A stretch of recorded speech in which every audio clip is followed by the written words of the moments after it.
इस बारे में अभी पूरी तरह से हमारे पास आंकड़े उपलब्ध नहीं हैं। अभी डेटा एनालाइज किया जा रहा है।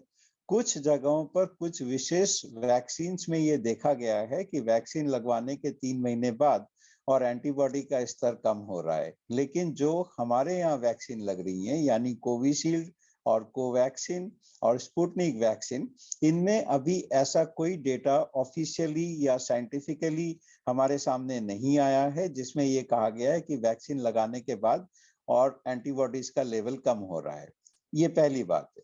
दूसरी बात ये है कि अगर ऐसा हो भी रहा है तो ये एक नेचुरल प्रोसेस है। आपको मैं उदाहरण देना चाहूंगा कि डीपीटी की वैक्सीन लगती है यानी डिप्थेरिया, पार्टुसिस और टेटेनस के अगेंस्ट में वैक्सीन लगती है बच्चों को। पोलियो की रोकथाम के लिए वैक्सीन लगती है, वहां पे 3 डोज लगाई जाती हैं डीपीटी की, 5 डोज लगाई जाती हैं पोलियो वैक्सीन की। यानी वैक्सीन की के द्वारा एंटीबॉडीज का बनना सामयिक होता है और कभी कभी बूस्टर डोज की जरूरत पड़ सकती है।